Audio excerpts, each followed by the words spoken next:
اس بار جب میں ہاسٹل سے واپس آیا تو میری خوشی دیدنی تھی۔ میرا بات بات پر شیریں کو یاد کر کے مسکرانے کو جی چاہتا تھا۔ میں نے پیپرز دیے اور اس کے بعد مجھے چھٹیاں ہو گئیں۔ میں نے خوشی خوشی اپنا سامان پیک کیا اور اس بار مجھے پہلے سے بھی زیادہ شیریں سے ملنے کی خوشی تھی۔ سوچا یقیناً اس بار وہ میری محبت کا جواب محبت سے دے گی، مگر جب میں گھر گیا مجھے دروازے کے باہر ہی رونے کی آوازیں آ رہی تھیں۔ میں نے دروازہ کھٹکھٹایا تو دروازہ میری ماں نے کھولا تھا۔ وہ بے تحاشا رو رہی تھی۔ مجھے دیکھ کر میرے ساتھ لگ گئی اور کہنے لگی، ہم برباد ہو گئے، ہم لوگ لٹ گئے۔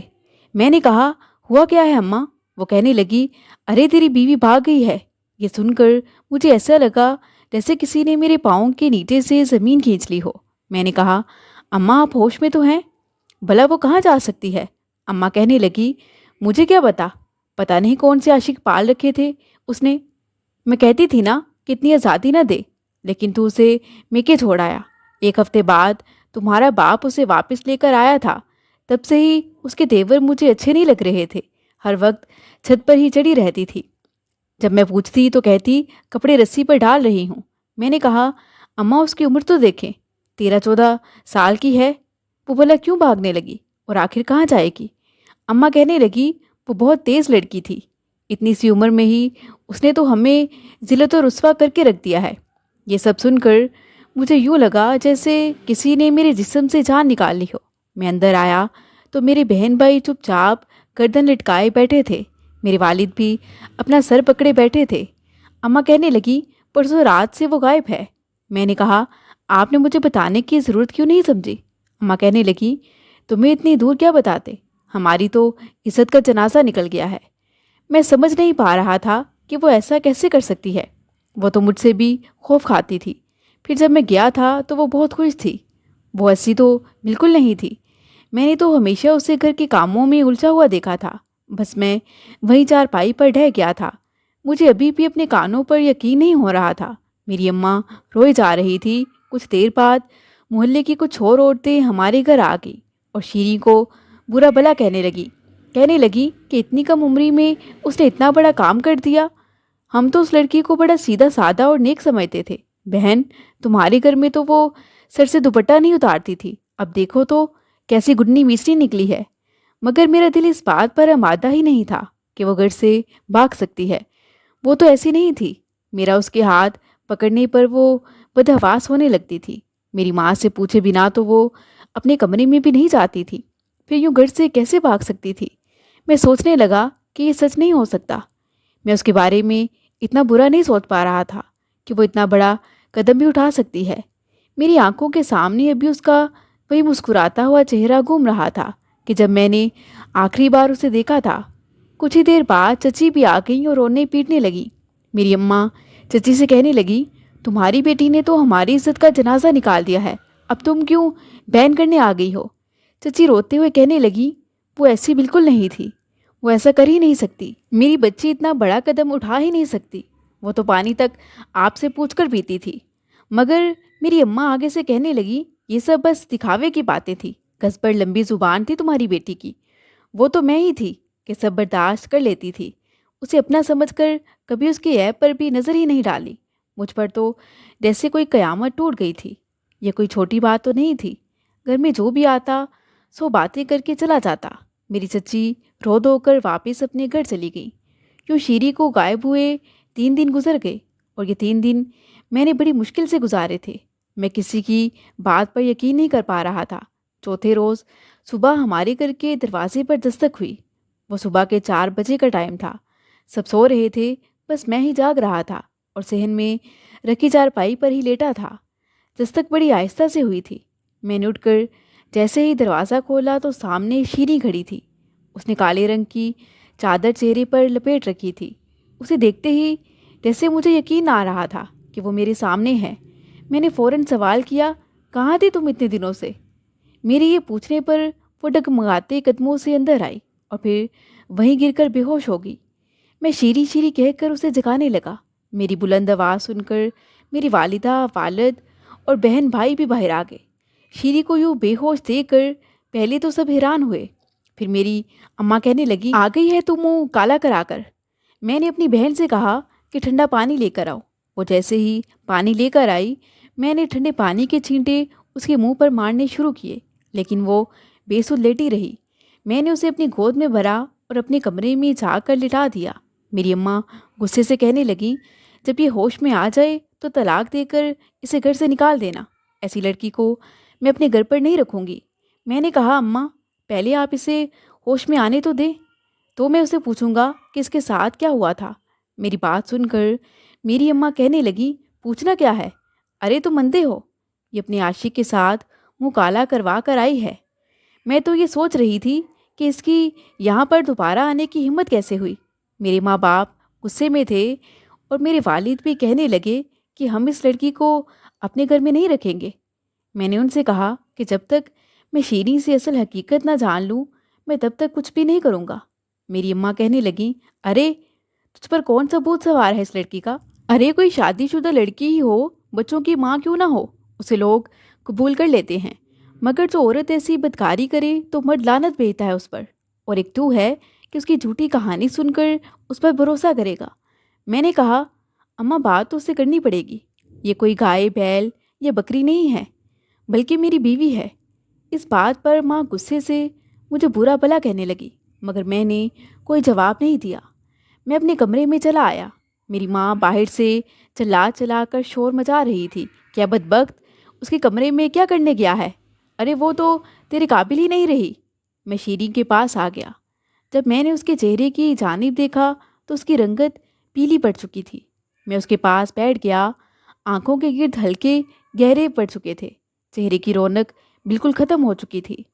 میں نے اس کے بال سلانے شروع کیے، دھیرے دھیرے سے کہا، شیریں۔ میں نے دیکھا اس کے چہرے پر عجیب سی بے چینی تھی، وہ ہوش میں نہیں تھی، لیکن میرا ہاتھ پیچھے جھٹک دیا، کہنے لگی، میرے پاس مت آنا، خدا کے لیے میرے پاس مت آنا۔ وہ ڈر رہی تھی، خوف کھا رہی تھی۔ ایک دم سے جیسے اس کی آنکھ کھلی، اس نے پہلے تو کمرے کو دیکھا، پھر میری طرف دیکھا اور ایک دم سے اٹھ کر بیٹھ گئی، کہنے لگی، شفیع مجھے بچا لو، اور پھر سے رونے لگی۔ میں نے کہا، مجھے بتاؤ کیا ہوا ہے۔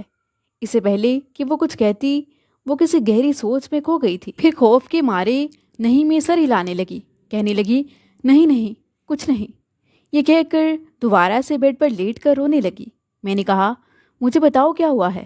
وہ کہنے لگی، کچھ نہیں ہوا، کچھ نہیں ہوا، یہ کہہ کر وہ پھر سے سونے کی ایکٹنگ کرنے لگی۔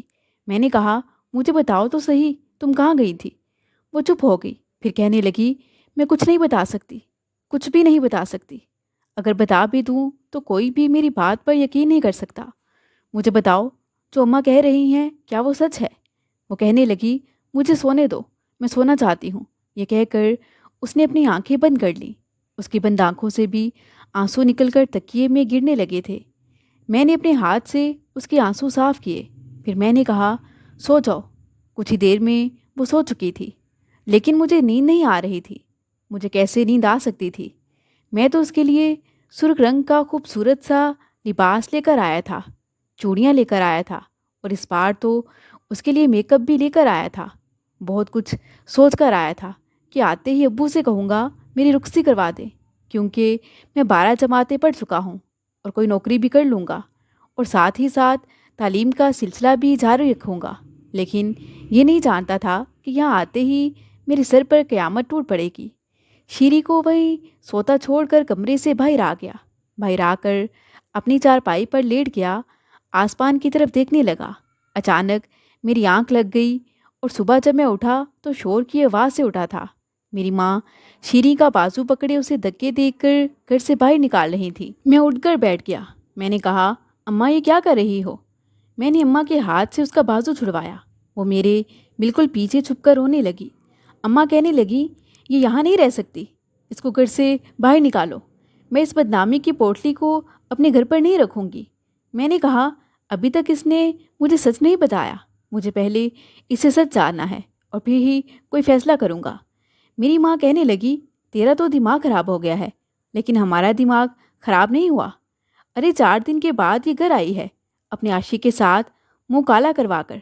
شور کی آواز سن کر محلے کی عورتیں بھی ہمارے گھر کے اندر آ گئی تھیں۔ شیریں کو لے کر سب کی نظروں میں عجیب طرح کے سوال تھے۔ میں نے کہا، شیریں بتاؤ، تم کہاں گئی تھی؟ کیا تم کسی اور سے محبت کرتی تھی؟ کسی اور کے ساتھ بھاگ کر گئی تھی؟ وہ بالکل گمسم کھڑی تھی۔ میرے بار بار پوچھنے پر بھی وہ کوئی جواب نہیں دے پا رہی تھی، اور اس کی یہ چپ مجھے اندر ہی اندر کھائے جا رہی تھی۔ میں نے کہا، شیری، میں پوچھ رہا ہوں کچھ تم سے، بتاؤ مجھے، کیوں کچھ بول نہیں رہی ہو تم؟ وہ میرے سامنے ہاتھ چھوڑ کر کہنے لگی، مجھے معاف کر دو، خدا کے لیے مجھے گھر سے مت نکالو، مجھے کوئی قبول نہیں کرے گا۔ میری ماں چینک چینک کر کہنے لگی، ارے تو رکھنے کے قابل بھی نہیں، جب گلیوں میں دھکے کھائے گی تو تجھے پتہ چلے گا کہ تم نے کیا گناہ کیا ہے۔ لوگ تجھے پتھر ماریں گے تو تجھے پتہ چلے گا کہ جو گناہ تو نے کیا ہے وہ اتنا چھوٹا نہیں ہے، وہ کتنا بڑا گناہ ہے۔ چل نکل یہاں سے۔ اس سے پہلے کہ میری ماں پھر سے اسے گھر سے نکال دے، میں نے اس کا ہاتھ پکڑ لیا۔ میرا دل ابھی بھی نہیں مان رہا تھا۔ اس کے چہرے کی طرف دیکھ کر ایسا لگتا تھا جیسے کسی نے اس کی زبان پر چیپی لگا دی ہو۔ اس کی آنکھوں میں بہت کچھ تھا، کچھ بہت دردناک داستان تھی جو وہ سب سے چھپا رہی تھی۔ میری اماں کہنے لگی، دیکھ بیٹے، اس کو تو اب گاؤں والے یہاں نہیں رہنے دیں گے، اسے وہ گاؤں بدر کر دیں گے۔ اگر تو اس کا ساتھ دے گا تو یاد رکھ، اس کے ساتھ ساتھ تجھے بھی گاؤں والے گاؤں سے نکال دیں گے۔ میں نے کہا، مگر اماں، کوئی بھی فیصلہ کرنے سے پہلے اسے پوچھ تو لینا تھا۔ میری اماں کہنے لگی، ارے پوچھنا کیا ہے اس سے؟ کہ تجھ سے معافی مانگ رہی ہے، اس کا مطلب یہی ہے کہ یہ گناہ کر کے آئی ہے۔ میں نے کہا، اماں، آپ سب کے سامنے تو وہ یہی کہے گی نا۔ ابھی میری بات مکمل بھی نہیں ہوئی تھی کہ اسی وقت گاؤں کے چودھری اور سرپنچ بھی ہمارے گھر پہنچ گئے تھے۔ رفتہ رفتہ اور لوگ اکٹھے ہوتے گئے۔ آدھا گاؤں ہمارے گھر کے صحن میں بیٹھا تھا۔ شیری کی زندگی اور قسمت کا فیصلہ کرنے کے لیے سرپنچ کہنے لگا، ہم ایسی بدکار لڑکی کو اپنے گاؤں میں نہیں رکھیں گے۔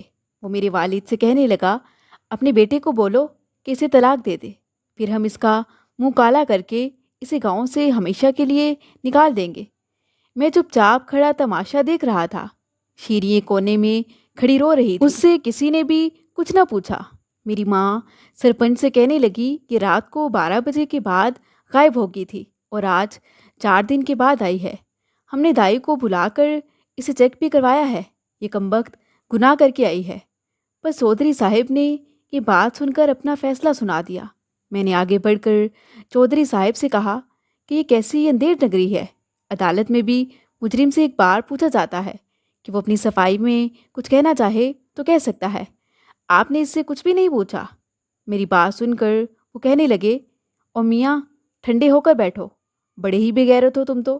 تمہیں تو یہ سب سنتے ہی اپنی بیوی کے منہ پر تھوک دینا چاہیے تھا، اور تو ہے کہ اس کی طرف داری کر رہا ہے۔ میں نے کہا، ایک بار اس سے پوچھو کہ اس کے ساتھ ہوا کیا تھا۔ چودھری صاحب کہنے لگے، ایسا نہیں ہوتا، کبھی چور نے بھی یہ کہا ہے کہ وہ چور ہے۔ تم اب اس لڑکی کو فوراً طلاق دو۔ میں نے کہا، میں اسے طلاق نہیں دوں گا۔ میری بات سن کر سب حیران تھے، سب نے جیسے اپنے منہ میں انگلیاں داب لیں۔ چودھری صاحب کہنے لگا، جانتا ہے نا کہ اگر تو اسے طلاق نہیں دے گا تو تمہیں بھی گاؤں سے نکال دیا جائے گا۔ میں نے کہا، ٹھیک ہے، مجھے منظور ہے۔ یہ سن کر سب سے زیادہ حیرت میری ماں کو ہوئی تھی۔ شیری بھی ٹکر ٹکر مجھے دیکھ رہی تھی، جیسے اسے اپنے کانوں پر یقین نہ آ رہا ہو۔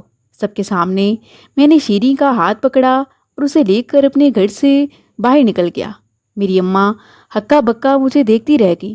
وہ کہنے لگی، بیٹا ایسا مت کر، تو ایسی لڑکی کے لیے اپنے ماں باپ کو چھوڑ کر جائے گا؟ میں نے انہیں کوئی جواب نہ دیا۔ شیری بھی یہ سب دیکھ کر تڑپ کر کہنے لگی، مجھے چھوڑ دو، میں تمہارے قابل نہیں رہی، آخر کیوں تم میری خاطر اپنی زندگی برباد کر رہے ہو؟ میں نے اس کی بات سنی انسنی کر دی اور اس کا ہاتھ پکڑے گاؤں سے نکل آیا۔ میں اسے بس اڈے تک لے آیا، کچھ پیسے میری جیب میں تھے۔ میں نے شہر کی 2 ٹکٹیں لی اور اسے اپنے ساتھ بس میں بٹھا کر شہر کی طرف روانہ ہو گیا۔ کچھ بھی تو نہیں تھا میرے پاس، نہ گھر، نہ ہی کوئی نوکری۔ جس دور کی میں بات کر رہا ہوں، اس دور میں 14 جماعت پڑھ لینا بھی بہت بڑی بات تھی، مگر میں نے ابھی 12ویں کے پیپر دیے تھے اور ابھی نتیجہ بھی نہیں نکلا تھا۔ شہر پہنچتے ہی میں نے اپنے ایک دوست سے رابطہ کیا کہ جو شہر میں ہی رہتا تھا۔ میں نے کہا کہ مجھے کچھ پیسوں کی ضرورت ہے، جس میں بس ایک کمرے کا کرائے کا مکان مل جائے۔ وہ کہنے لگا کہ ٹھیک ہے۔ اس نے مجھے پیسے بھی دیے اور چھوٹے سے گھر کا انتظام بھی کروا دیا جہاں سہولت کے نام پر کچھ بھی نہیں تھا۔ میرے اس دوست نے مجھے چند بستر بھی لا کر دے دیے۔ میں نے اپنے دوست سے کہا کہ ابھی مجھے رزلٹ سے پہلے کوئی نوکری تو نہیں ملے گی، لیکن میں گھر گھر جا کر ٹیوشن پڑھانے کو تیار ہوں۔ تم کسی فیملی سے میرے بارے میں بات کر دو۔ وہ کہنے لگا میں چند ایسے گھرانوں کو جانتا ہوں جو کہ اپنے بچوں کو گھر میں ہی ٹیوشن پڑھانا چاہتے ہیں اور فیس بھی معقول دے سکیں گے۔ یوں اس نے میرے لیے یہ انتظام بھی کروا دیا۔ اب میں اس کام پر لگ چکا تھا۔ شیری اب بھی چپ چپ رہتی تھی۔ صحن میں ہی ایک طرف اس نے مٹی سے ایک چھوٹا سا چولہا بنا لیا تھا، وہاں لکڑیاں جمع کر کے کھانا بنا لیتی۔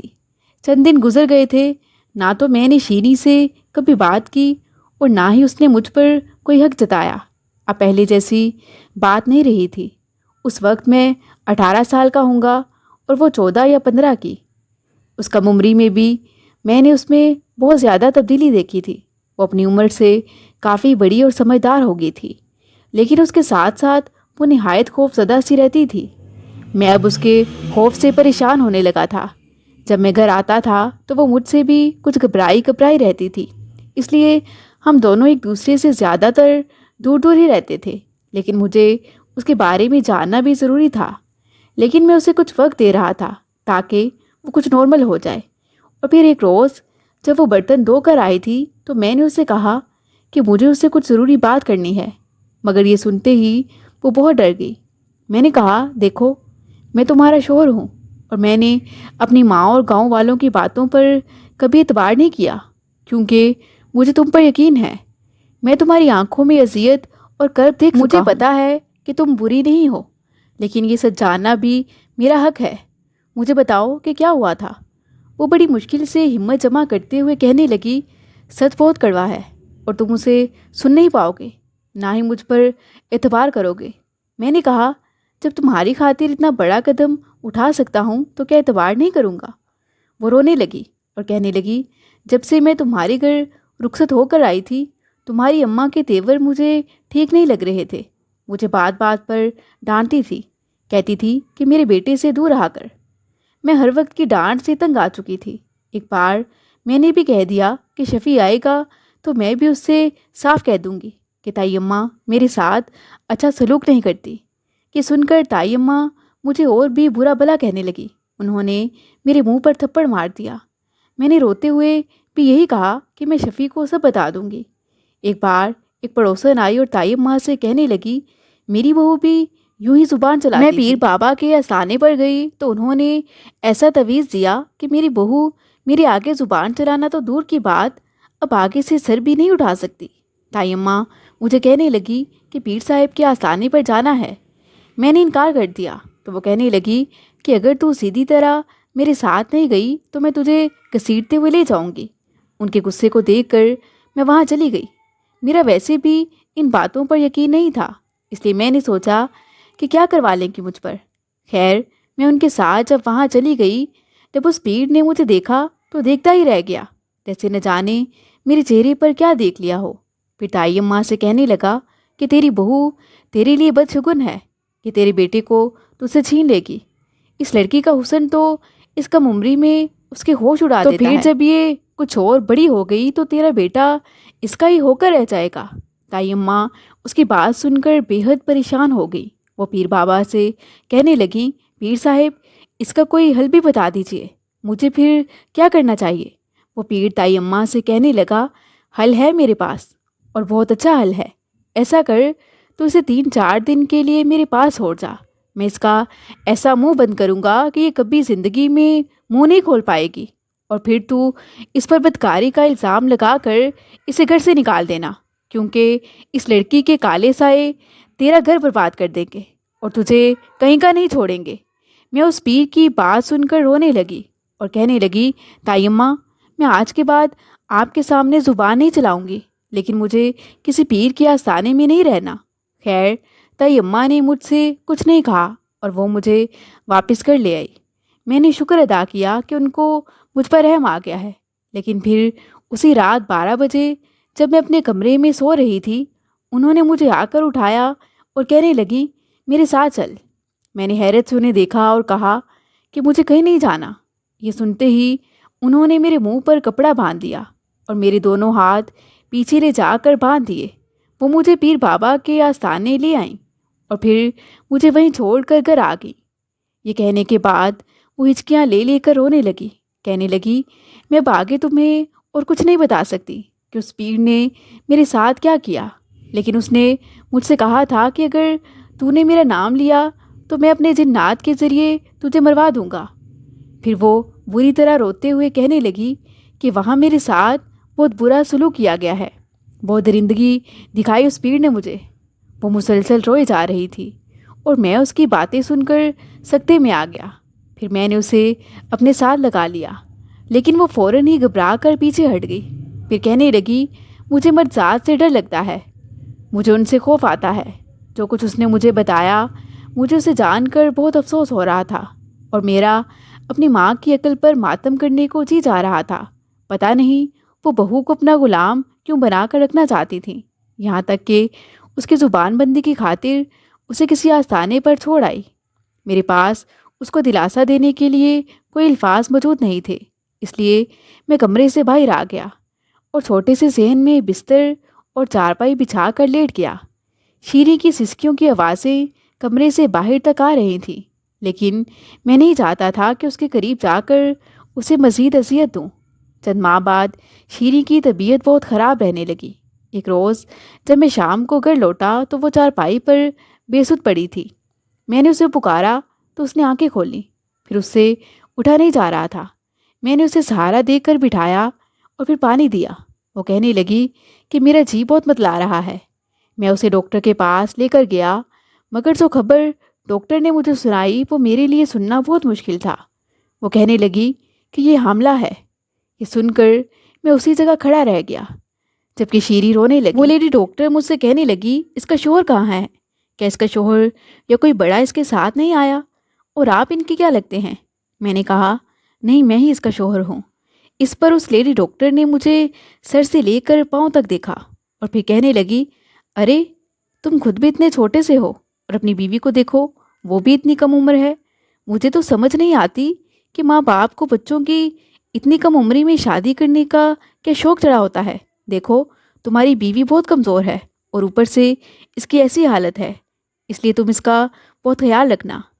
میں نے بڑی مشکل سے بس اتنا کہا کہ میں یہ بچہ نہیں چاہتا۔ وہ کہنے لگی یہ تو تمہیں پہلے سوچنا چاہیے تھا، اب تو اور بھی زیادہ پیچیدگیاں ہو سکتی ہیں، کہ پہلے ہی بہت کمزور ہے، اوپر سے تم یہ کہہ رہے ہو کہ ابورشن کروانا ہے۔ دیکھو تمہاری بیوی اس چیز کی متحمل نہیں ہو سکتی، اس سے اس کی جان بھی جا سکتی ہے۔ یہ سن کر میں خود بھی پریشان ہو گیا تھا، لیکن شیریں کے آنسو نہیں تھم رہے تھے۔ میں دوائیاں وغیرہ لے کر گھر آ گیا۔ گھر آ کر شیریں میرے پاس آئی اور کہنے لگی مجھے اپنے آپ سے گھن آنے لگی ہے، میں اتنی بڑی اذیت نہیں سہ سکتی۔ میں نے پھر بھی اسے حوصلہ دیا۔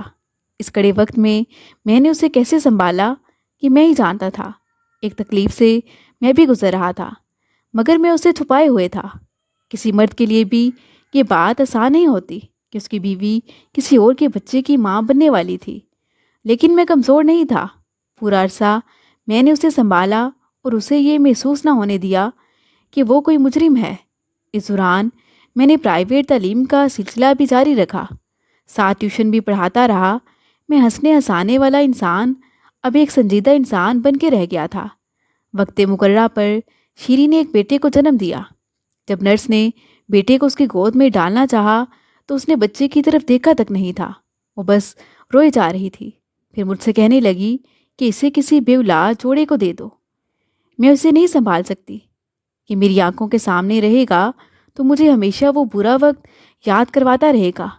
میرے لیے بھی اسے قبول کرنا تو کافی مشکل تھا، لیکن پھر بھی میں نے سوچا کہ اس بچے کا کیا قصور کہ جو بھی اس دنیا میں آیا ہے، میں اسے خود پالوں گا، اس کی اچھی تربیت کروں گا۔ اور شیریں کا بھی کیا قصور کہ اس سے اس کا بیٹا الگ ہوتا۔ قصوروار تو میری ماں تھی اور وہ پیر تھا۔ وہ بچہ میرے ہی گھر پلنے لگا۔ بہت جلد مجھے ایک اچھی سی نوکری مل گئی۔ شیریں اس بچے سے زیادہ پیار نہیں کرتی تھی، لیکن میں اپنا دل بہت بڑا کر چکا تھا۔ اس بچے کو اب بالکل اپنی اولاد کی طرح ہی پال رہا تھا۔ پھر ایک روز مجھے گاؤں سے یہ خبر ملی کہ میری ماں بہت بیمار ہے اور وہ مجھ سے ملنا چاہتی ہے۔ میں یہ سنتے ہی شیریں کو لے کر گاؤں چلا گیا۔ میری ماں واقعی بہت بیمار تھی۔ وہ چارپائی پر لیٹی میرے سامنے ہاتھ جوڑ رہی تھی، پھر مجھ سے کہنے لگی، میں نے تم لوگوں کے ساتھ بہت برا کیا ہے، میں نے شیریں کے ساتھ بہت برا کیا، اسی لیے دیکھو اللہ نے مجھے کیسی بیماری لگا کر بستر سے لگا دیا ہے۔ یہ کہہ کر وہ سسکیاں لے کر رونے لگی۔ پھر میری ماں نے اپنے جرم کا اعتراف میرے سامنے کر لیا۔ اب کے گاؤں والوں کو بھی عقل آ گئی تھی کہ شیریں بے قصور تھی۔ وہ جان چکے تھے کہ جن پر وہ بہت زیادہ یقین رکھتے تھے وہ سبھی پیر اچھے نہیں ہوتے، ایسے بھیڑیے بھی ہوتے ہیں۔ میں اپنی ماں کو اپنے ساتھ شہر لے کر آیا اور اس کا علاج کروایا۔ کچھ ہی مہینوں میں وہ ٹھیک ہو گئی تو انہیں گاؤں چھوڑ آیا۔ لیکن میں گاؤں واپس نہیں گیا تھا، بلکہ اپنی رہائش شہر میں ہی رکھی۔ کسی کو بھی یہ نہیں بتایا کہ وہ بچہ کس کا تھا اور کس کا نہیں، یہاں تک کہ اپنی ماں کو بھی نہیں۔ ہماری زندگی بہت اچھی گزری۔ شیریں آج بھی میری بہت عزت کرتی ہے، مجھ سے بہت محبت کرتی ہے۔ میرے 2 بیٹے اور بھی ہیں، مگر جیسی محبت شیریں اپنے دوسرے بچوں سے کرتی ہے وہ اس بچے سے نہیں کرتی۔